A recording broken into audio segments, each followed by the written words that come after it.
Olá pessoas queridas, no episódio de hoje do podcast À Descoberta das 5 Estrelas vamos falar sobre franchising. Quais as vantagens, quais os desafios?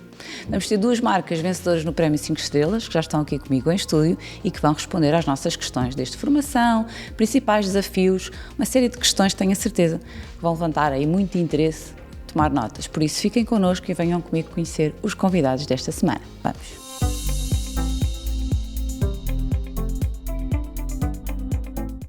Para o episódio de hoje já tenho comigo em estúdio o Paulo Antunes, da Loja do Condomínio. Olá Paulo, Olá. Muito bem-vindo novamente estar aqui. E tem também o Paulo Frias Costa, Exato. Da Kit to Kit. Exato. Muito obrigada aos dois por estarem aqui, por disponibilizarem tempo para conversarmos aqui sobre este assunto que dá tema ao nosso episódio, que é franchising, desafios e vantagens. E eu começava exatamente por vos perguntar aos dois quais são as principais vantagens, quais são os principais desafios de ter aqui um negócio de franchising. O que é que nos podem dizer? De uma forma assim, imaginem que as pessoas que nos estão a ver, e vão ser muitas pessoas a ver este episódio, querem se lançar no franchising, o que é que nós podemos dizer? Olha, vantagens, tudo espetacular, e desafios, mais ou menos. Bem, eu diria que o franchising tem um conjunto enorme de vantagens.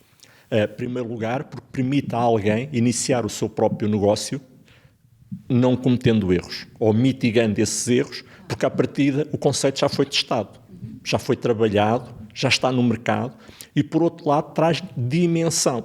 Cada vez mais, nós estamos num país em que as empresas são muito micro e o franchising traz esta escala. Se eu tiver uma única unidade, eu não tenho dimensão. Se eu me unir a uma marca, eu vou ter dimensão. E depois todo o apoio, todo o know-how, toda a formação, tudo aquilo que desde a seleção do local à atividade em si, vai ser apoiada. E eu posso, antes de abrir o meu negócio, vê-lo a funcionar. Eu posso ir visitar outras unidades, ver como é que elas funcionam, se me vejo a fazer aquele tipo de tarefa ou não. Portanto, tenho aqui quase o poder ver o meu negócio na realidade, sem ter investido ainda. Portanto, aqui um escolho, não escolho. E desafios, Paulo?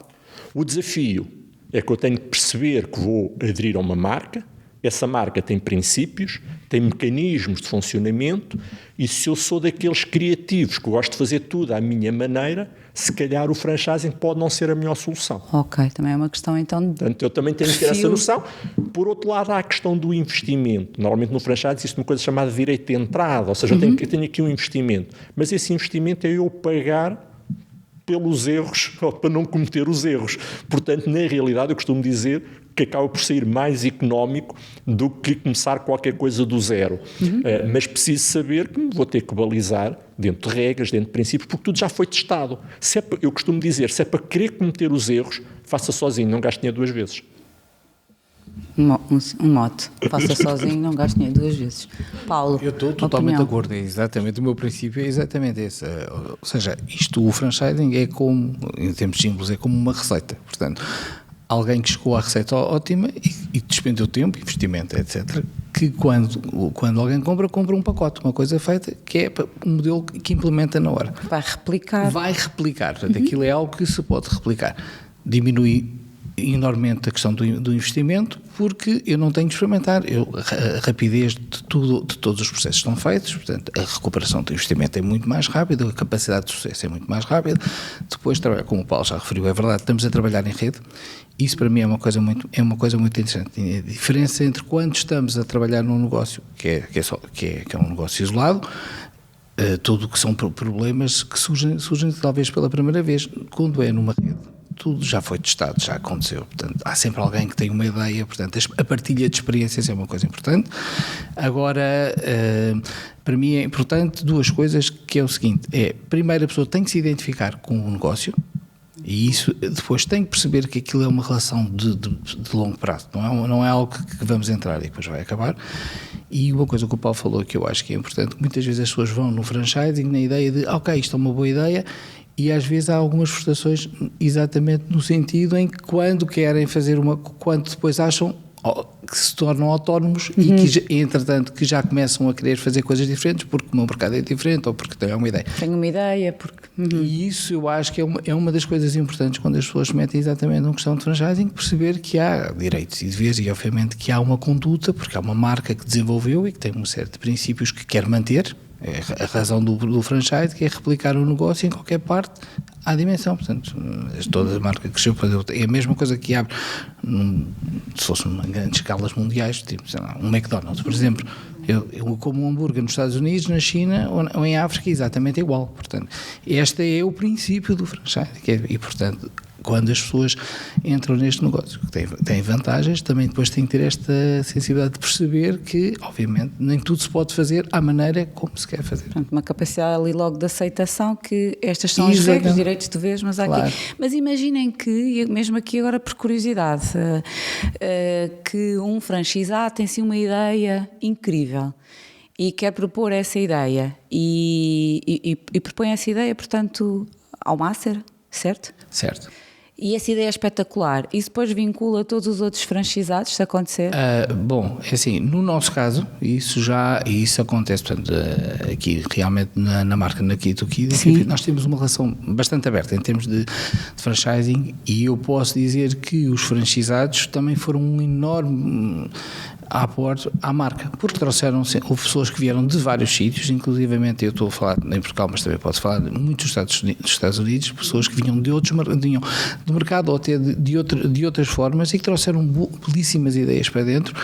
Agora, é evidente que não é uma ideia, vamos fazer uma ideia primeiro, uma ideia espetacular, é preciso testar se a ideia é tão espetacular. E o que é o que é uma ideia? Espetacular? Pronto, porque não é? Assim, se eu tiver a minha unidade de negócio, eu posso fazer uma experiência. Enquanto alguém responsável como uma marca ou um master não pode ter uma ideia sem testar, sem ter validade que a ideia, porque isso depois tem repercussões complicadas. Portanto, é assim, há ideias e há aportes, sim, e isso depois tem a ver com a comunicação. Há coisas mais radicais, outras menos radicais, mas a minha experiência, sim, foi sempre que... Podem ser aceitos. Eu acho que é extremamente importante nós termos a capacidade de ouvir as nossas pessoas, os nossos franchisados, porque é nós trazermos para dentro um conjunto de cérebros que estão no dia-a-dia, estão na relação do cliente e cujos inputs são extremamente importantes. Agora, a nós cabe-nos filtrar esses inputs, trabalhá-los e perceber se eles são replicáveis na escala global da rede ou se é algo que só faz sentido numa determinada cidade ou numa determinada região. Se só faz sentido ali, então se calhar não faz sentido. Se é algo que se pode aplicar de forma transversal a toda a rede, eu costumo dizer, eu gosto das ideias e gosto depois de apresentá-las já trabalhadas, já cozinhadas e surpreendê-los. Perceber que aquela ideia deu o mote, mas há algo que depois se transforma em algo muito maior. Porquê? Porque nós recebemos os inputs de todos. E há o input deste, o input do outro, e nós trabalhamos isso diariamente. Nós, no nosso caso, temos inclusive um conselho consultivo que serve exatamente para receber essas ideias, trabalhar essas ideias, mastigá-las, e gostamos de fazer isso em conjunto com eles. Nós não trabalhamos de uma forma autónoma dos nossos franchisados. Aliás, não há franchising sem as duas coisas, franchisador e franchisados.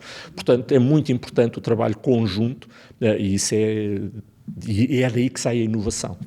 E também o sucesso, acredito, não é? O sucesso até porque os envolvemos.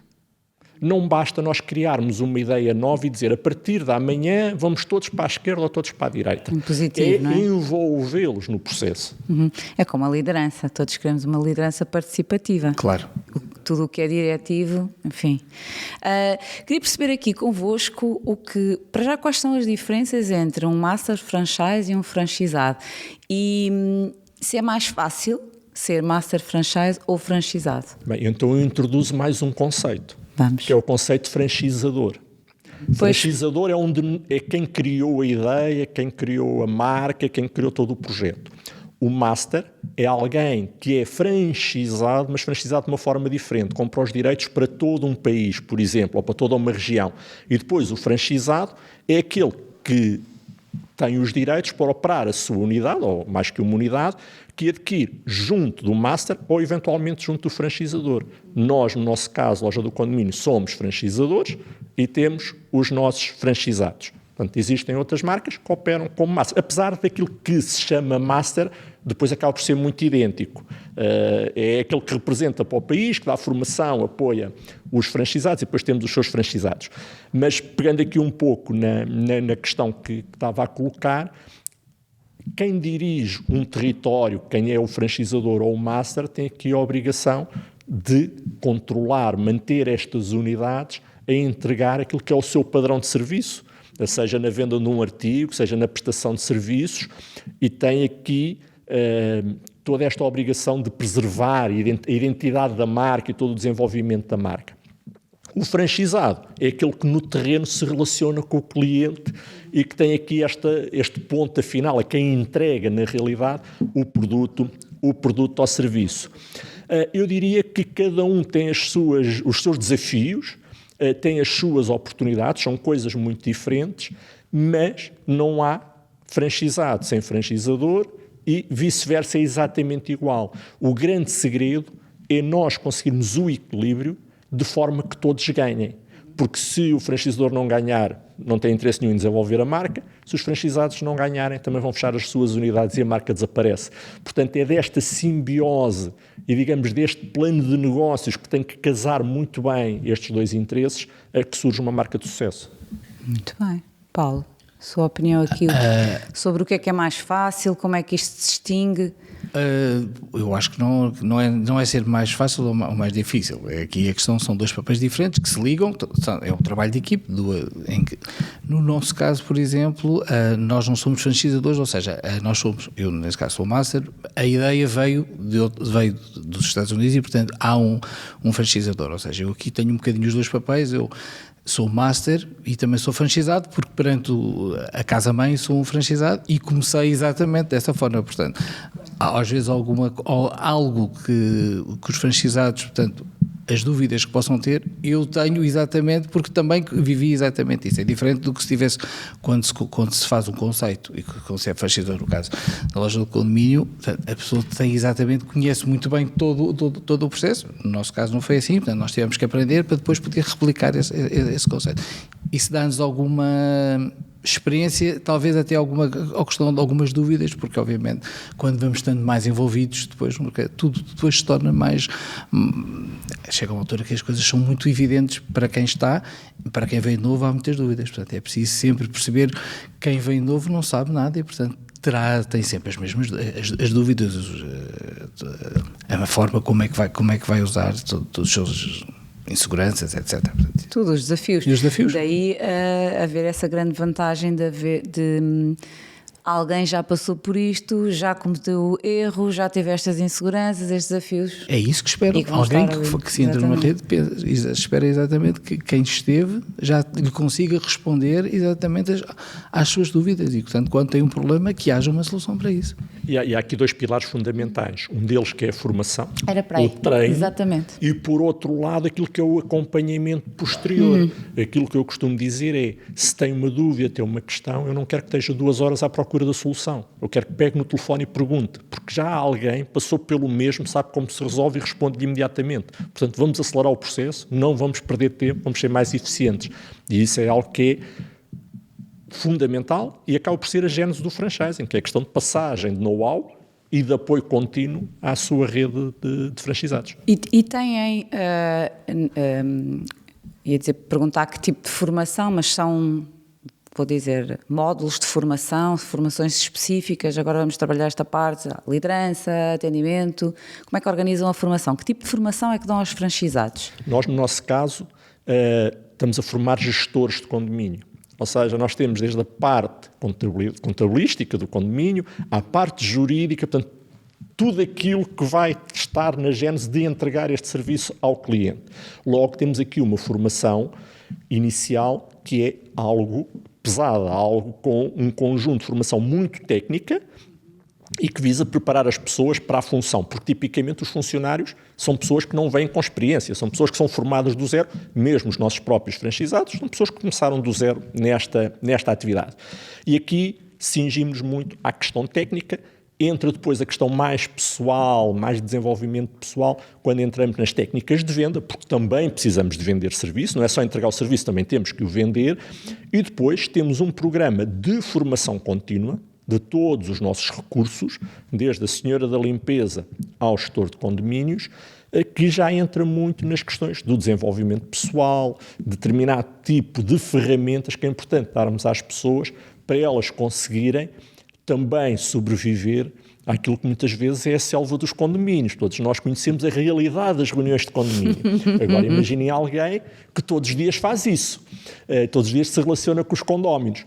Somos profissionais, temos que ter as nossas técnicas para o gerir, para levar, digamos, a água ao nosso moinho, para conseguirmos unir aquilo que são os interesses ou os variedíssimos interesses que existem no universo de condomínio. Isto passa muito aqui pelas áreas do desenvolvimento pessoal, forma como nós entendemos as coisas, como respondemos às coisas. Portanto, comunicação, tudo isso é extremamente importante e isso entra dentro dos nossos programas de formação contínua, além de uma convenção anual, onde juntamos esta gente toda e passamos aquilo que são as nossas ideias, os nossos projetos e que faz parte também, de alguma forma, deste programa de formação contínua. Antes de avançarmos aqui com a nossa conversa e com as perguntas que tenho para vos fazer, pedir a estas pessoas que estão a ouvir e a ver, pessoas queridas que aí estão, deixem os vossos comentários, perguntas, sugestões, estamos atentos, se não soubermos responder, vamos perguntar. Aproveitem que estão aqui, subscrever o canal e, muito importante, ativarem notificações para receber tudo em primeira mão. Mais do que isso, partilhem com os vossos amigos. Há muita coisa que nós gravamos aqui e que muitas vezes não sabem. Portanto, partilhem, levem longe. Vamos voltar. Estávamos a falar sobre formação. Aqui no caso da Kit to Kid há algumas diferenças. Sim, nós... Na operação, não é? Na operação, dia a dia. porque eu acho que nós, como somos um grupo mais pequeno, um grupo de 20 pessoas, somos 20 operadores de loja, portanto é uma questão mais fácil. E há muitas coisas a nível de retalho, há sempre muitas coisas do dia-a-dia, pequenas dúvidas. E, portanto, o que nós entendemos e que funciona muito bem para nós é que temos um grupo de WhatsApp e em que rapidamente, até porque há clientes muitas vezes que perguntam que querem um determinado artigo, quem tem, é mais fácil. Portanto, ok, vamos à rede interna e há muita coisa, parece que não, de pormenores do dia-a-dia, que se resolvem muitas vezes rapidamente, que é a tal questão que o Paulo referia há bocado, que é quando tem uma dúvida, telefone, quer dizer, quando há uma dúvida, é para se resolver rapidamente, quer dizer, enquanto aquilo não se resolve, é um problema que está ali, é que cria uma ansiedade e que não... E um efeito bola de neve até uma coisa simples. E às vezes uma coisa que pode ser rápida de se resolver e que acaba, se continuar, pode se tornar um problema complicado de resolver.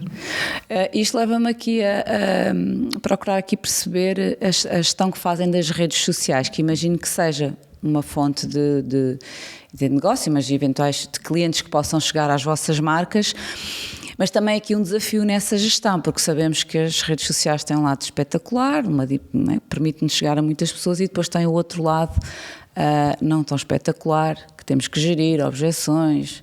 Como é que funciona convosco, Paulo? As redes sociais são para nós extremamente importantes, porque é um ponto de contacto com o cliente, eu diria mais informal, e que leva exatamente aos exageros. Os exageros quando se quer elogiar, às vezes, e também muitas vezes ao exagero quando se quer criticar. E é muito importante nós estarmos do nosso lado, estarmos atentos àquilo que os nossos clientes dizem, para podermos acompanhar esse processo. E esse processo é muito de aconselhamento e nós, no nosso caso, as redes sociais são principalmente educativas, em que nós estamos claramente a informar como é que se deve fazer em determinado tipo de situação relativamente ao condomínio. São situações que são muito importantes, são questões que dizem a maior parte das famílias portuguesas vivem em condomínio e nós estamos sistematicamente a passar esse tipo de informação. E em cima dessa informação vamos respondendo às dúvidas das pessoas. As pessoas dizem, mas no meu condomínio não é assim... E nós explicamos, temos inclusive um dia por semana em que temos, durante 1 hora, os nossos advogados a responder às questões de uma forma jurídica e perfeitamente balizada, para que não sejam, porque muitas vezes o grande problema que nós temos nas redes sociais é alguém que coloca a questão e aparecem sempre os que respondem, mas a questão é se respondem de forma correta. Portanto, e nós tentamos depois, nós próprios, enquadrarmos a situação, quando a resposta já está correta, deixamos estar e vamos acompanhando para que aquilo que está nas nossas redes sociais seja o correto e, como é óbvio, gerimos também a partir daí quando temos algum comentário menos agradável, algo que se passou nas nossas unidades menos bem. Não podemos esquecer que nós temos 140 mil frações sob administração, são mais de 7 mil condomínios, isto é muita gente, a nível de colaboradores somos mais de 700, portanto há aqui todo um universo muito complexo e que nós gerimos estas redes sociais do ponto de vista central, ou seja, são as nossas equipas da sede, da nossa central, que fazem toda esta gestão e onde todas as nossas unidades, todos os nossos franqueados se revêem, porque eles próprios depois partilham aquilo que nós vamos fazendo para que tenhamos uma comunicação dirigida, assertiva e com qualidade. O que nós queremos é ter uma comunicação onde as pessoas vão ali, obtêm informação, mas obtêm informação de qualidade e sabem que o que ali está é daquela forma e não de outra. Então, todos muito alinhados por estar centralizado, portanto a mensagem é igual para todos, não é? Exatamente. Na Kit2Kit, como é que gerem as redes sociais? Pois, é de uma forma um pouco diferente, porque nós, por ser um conceito de retalho, portanto, há aqui uma relação direta cliente-loja, e que é diferente de loja para loja, porque obviamente as pessoas procuram produtos específicos, têm perguntas claras. Há uma mensagem que é, obviamente, transversal a todas as lojas. Portanto, exatamente perguntas como, por exemplo, como é que compram, como é que vendem, o que é que... Tudo o que é institucional está feito e está escrito e, portanto, é igual para todos. Depois, a outra parte das redes sociais é exatamente aquela do momento. Ou seja, a pessoa quer um artigo ou pergunta e, portanto, quer uma resposta rápida. E, portanto, isto tem que ser uma resposta claramente de loja a loja. Cada loja. E depois, enfim, nós estamos a falar num conceito em que todos os produtos são únicos. Ou seja, o produto que há naquela loja só há aquele, não há outro. E vendo na loja A, não há na loja B. Portanto, cada loja tem o seu estoque, que é único e que são aqueles produtos. E, portanto, nós fazemos esta gestão, obviamente, dentro daquilo que são os padrões, portanto, depois há as campanhas e as imagens institucionais que são iguais para todos e que são distribuídas e desenvolvidas pela marca, e depois é aquela gestão do dia-a-dia. E eu acho curioso, porque há bocado estávamos a falar na formação e foi uma das áreas em que nós sentimos que tínhamos que desenvolver, foi a questão da parte das redes sociais. E foi na altura, quando se viu que havia esta lacuna e esta área para desenvolver, fizemos então uma formação específica, recortando uma entidade externa, e que veio dar formação em redes sociais, exatamente porque é uma ferramenta do dia-a-dia inevitável. Hoje em dia quem está no retalho tem exatamente que trabalhar as redes sociais e o impacto que tem nos clientes, na imagem, no serviço. Eu acho que é sobretudo um serviço, as pessoas estão à procura de uma coisa rápida. Até fica um bocado estranho hoje em dia uma marca que não tenha redes sociais. Sim, acho que o que é que se passa aqui, não é? Eu acho que uma marca não tem redes sociais, está a criar um espaço não controlado onde as pessoas vão falar sobre ela. Exatamente. Porque todos vamos falar, não é? Se tivermos uma má experiência, falamos. Não falamos só na página da marca, falamos nas nossas páginas. Vamos a todo lado. É muito importante e nós sempre tivemos para nós esta questão de educação. Nós nascemos em 2002 e em 2003 lançámos um jornal. Nós tivemos um jornal em papel que saía mensalmente, depois passou a sair trimestralmente. Hoje em dia passou a digital, mas tínhamos o Notícias do Condomínio e hoje são as redes sociais que que são o veículo, porque queremos algo mais imediato, mais direto. Claro, temos as redes sociais, temos as newsletters que fazem isso, deixámos o papel, mas porquê? Porque nós sentimos desde muito cedo a necessidade de educar o cliente. O cliente percebesse exatamente o que é que nós fazíamos e quais eram as regras que deviam estar implícitas a uma administração de condomínios. Isso foi extremamente importante para nós, como posicionamento de marca, e até para o setor em si, porque o setor cresceu imenso nos últimos 20 anos, atrás de uma marca líder, foi marcando um pouco o passo e dando imagem a uma atividade que até aqui era quase que invisível. Portanto, as redes sociais são aqui mais uma forma de estarmos próximos daqueles que utilizam os nossos serviços ou até daqueles que administram o seu próprio prédio e que vão ali obter informação. Nós estamos muito bem com isso. Muito obrigada pelo vosso tempo, pela vossa partilha, pelas dicas preciosas que deram, para quem nos está a ver e ouvir. Pessoas queridas, espero que tenham tomado nota de tudo. Se não tomaram, podem voltar atrás. Partilhem com os vossos amigos, com as vossas empresas. Para quem tem uma ideia de um franchising, que tem aqui uma série de informação válida, voltem connosco, nós voltamos na próxima semana com mais um episódio. Um beijinho e até lá.